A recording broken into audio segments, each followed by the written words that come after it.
E aí, gente, tudo bem?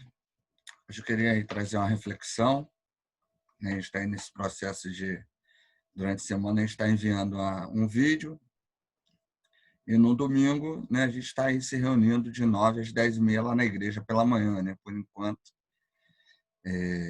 enquanto é permitido aí, né, obedecendo aí a todos os trâmites, né? Então, você que puder, no domingo, tá lá junto com a gente, 9 horas, né? Vai de máscara. Vai estar sendo disponibilizado o álcool lá, né? O pessoal está indo, ficando separado. Então tem sido bom, né? Esses 2 últimos domingos a gente pôde se rever aí, né? Estar junto lá, orar junto, meditar sobre o texto bíblico junto. Hoje eu queria falar sobre a questão da maldade, né? A gente percebe que mesmo durante a pandemia, a maldade ela não sumiu, né? Está aí presente, né? Na ação de várias pessoas, né? Em gestos, atitudes, pensamentos, né? O mal, a maldade é algo que a gente já percebia antes da pandemia e diante da pandemia, durante a pandemia, muita gente pensava assim, as pessoas vão se conscientizar, né? Vão agir melhores, vão ser mais solícitas, solidárias, né? Mais amorosas, mais caridosas, né? E a gente tem visto muitos atos de caridade, solidariedade, mas a gente também tem visto aí muitos atos de maldade, né? A gente viu aí coisas que saíram na televisão, pessoal maltratando o bicho, né? Maltratando animal, abandonando animal. A gente vê aí político roubando, né? Outros políticos minimizando a doença, outros, né, sendo negligentes, né, na administração aí do dinheiro ou em soluções, né, para minimizar. A gente vê aí, né, o pessoal que está precisando do dinheiro da Caixa, aí, enfrentando fila, tem que dormir na fila. Um absurdo, né? Empresas que estão precisando, pequenas empresas precisando de empréstimo, o governo diz que liberou dinheiro, não liberou, fica aquela coisa, o banco, né, libera, não libera. A gente vê gente, né, estudada cometendo atos de arrogância, atos de maldade, né?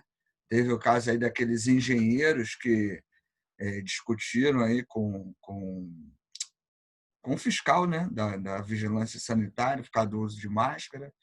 Aí agora a gente teve aí o caso do desembargador, né? A gente percebe que assim não é questão de cultura ou de estudo, porque um engenheiro ou um desembargador, né, são pessoas com estudo, mas a gente vê que são pessoas que refletem um certo nível de maldade, de arrogância, de soberba, né? A gente sai nas ruas, vê gente sem máscara, né? E aí pobre, rico, né, também, né? Gente desrespeitando, vai no trânsito, a gente fazendo bandalha, enfim, a gente percebe que a maldade continua presente. Lamentavelmente, né, a pandemia não foi suficiente para que todas as pessoas se conscientizassem da importância de ser bom, fraterno, solidário. Mas, apesar da presença da maldade, eu queria lembrar você que o bem também está presente, que a bondade também está presente, né? E o texto bíblico nunca ensinou que a maldade, o mal, né, que as pessoas ruins, que a injustiça acabaria nesta realidade. Muito pelo contrário, que apesar da maldade, da injustiça, né, apesar da violência, nós precisamos resistir a isso, praticando o bem, né, sendo fraternos, amorosos, caridosos, né, com atitudes e pensamentos que possam trazer o bem para todos, né, possam refletir o bem comum. Isso é um desafio. E há um texto muito conhecido, que é a chamada oração do Pai Nosso, né, em que Jesus fala sobre isso, para que Deus nos oriente, né, inclusive para que nós possamos saber lidar com a injustiça e com a maldade. Queria ler esse texto e trazer uma interpretação diferente daquilo que, no geral, a gente ouve, né, sobre esse texto. Porque o texto vai nos orientar para que nós possamos fugir da injustiça e da maldade, e não apenas do diabo, né? Quando se fala fugir do diabo, a gente coloca a culpa da maldade, da injustiça, né, da soberba, da arrogância, de tudo aquilo que é ruim, num ser sobrenatural. Mas as pessoas são ruins. E são ruins por uma escolha. Assim como tem gente que escolhe ser ruim, minha proposta hoje é que você escolha ser bom, perdoar, dar a outra face, caminhar mais uma milha, né? Para que você seja uma pessoa de paz, não uma pessoa de guerra, não uma pessoa de tumulto. Isso é um desafio. Então, Mateus, capítulo 6, né, a partir do verso 9 até o verso 15. Né? Eu vou ler todo o texto, mas o que interessa aqui é o verso 13, né? É o que eu gostaria de comentar com vocês. Vai dizer assim: Pai nosso que estás, Pai nosso do céu, seja respeitada a santidade do teu nome. Venha teu reinado, cumpra-se teu desígnio na terra como no céu. Dá-nos hoje o pão de amanhã. Perdoa nossas ofensas, como também nós perdoamos aos que nos ofendem. Não nos deixes sucumbir à prova, mas livrai-nos do mal. Pois se perdoais aos homens as ofensas, vosso Pai do céu vos perdoará. Mas se não perdoais aos homens, tampouco vosso Pai vos perdoará vossas ofensas. Essa tradução aqui é uma tradução um pouco diferente, né? Mas eu queria que você focasse no verso 13. Ele vai dizer assim: ó, não nos deixe sucumbir à prova e livra-nos do mal. Alguns vão dizer assim, né? Não nos deixe cair em tentação, mas livra-nos do mal.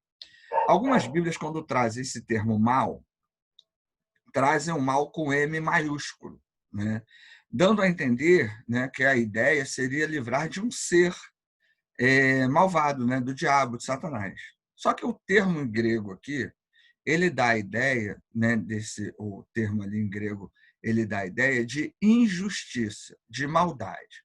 Então, uma boa leitura, respeitando o texto grego, seria assim: não nos deixe cair na tentação e livra-nos da injustiça, e livra-nos da maldade.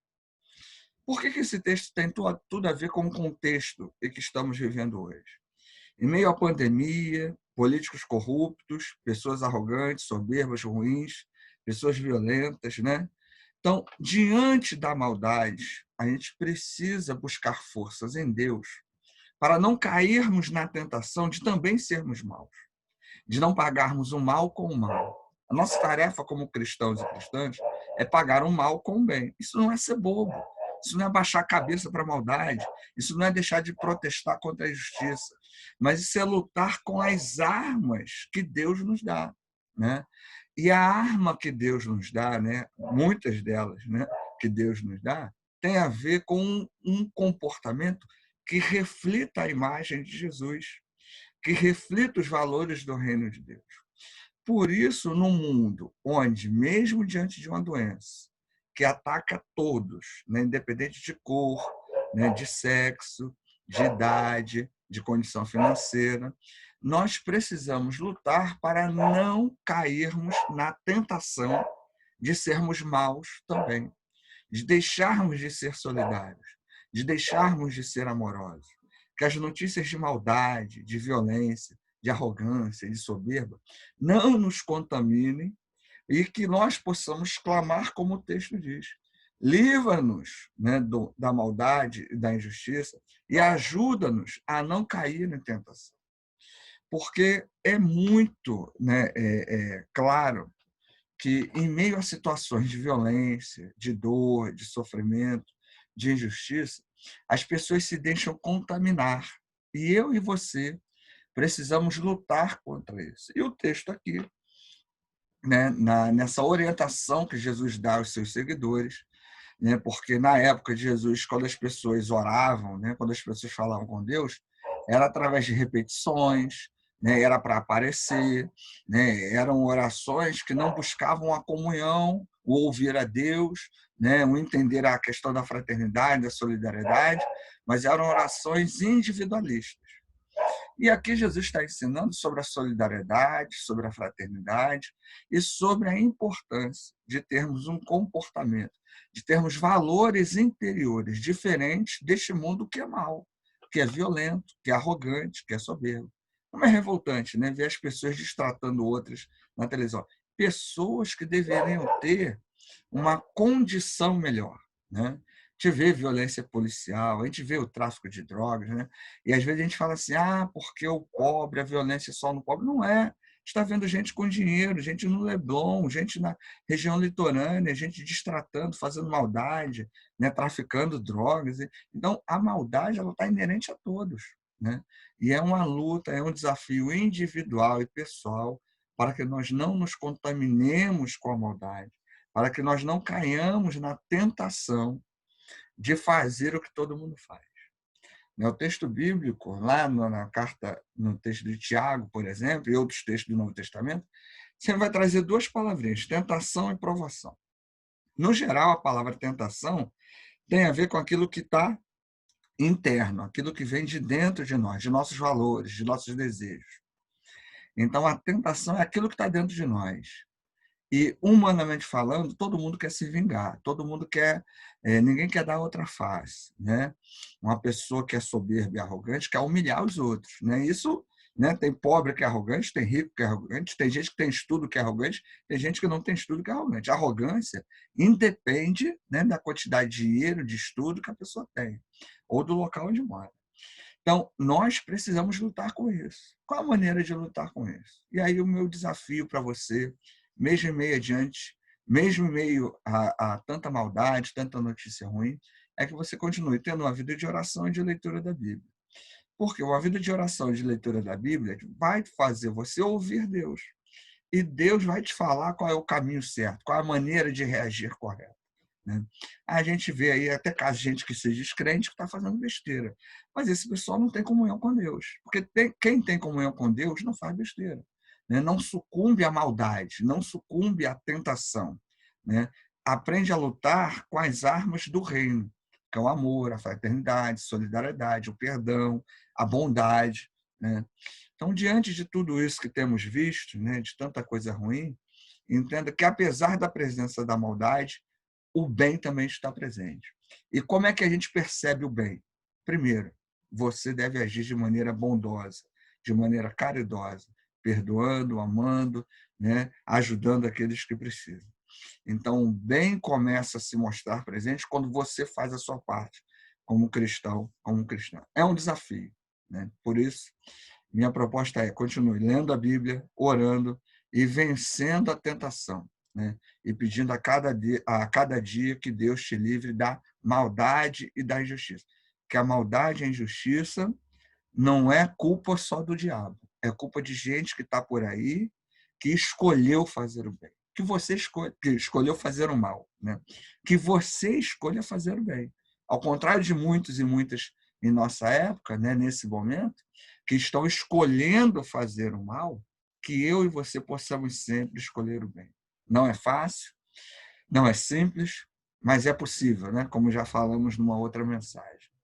Então, escolha sempre o bem. Vamos continuar orando, vamos continuar lendo a Bíblia, vamos continuar clamando a Deus que nos dê força e que nos livre da maldade, da injustiça, e que nos cerque de pessoas boas. Mas quando pessoas más, quando pessoas violentas, quando pessoas ruins, egoístas, soberbas chegarem perto de nós, nós possamos saber reagir de acordo com a orientação que vem de Deus, sendo reflexo de Jesus em primeiro lugar. Valeu? Isso aí.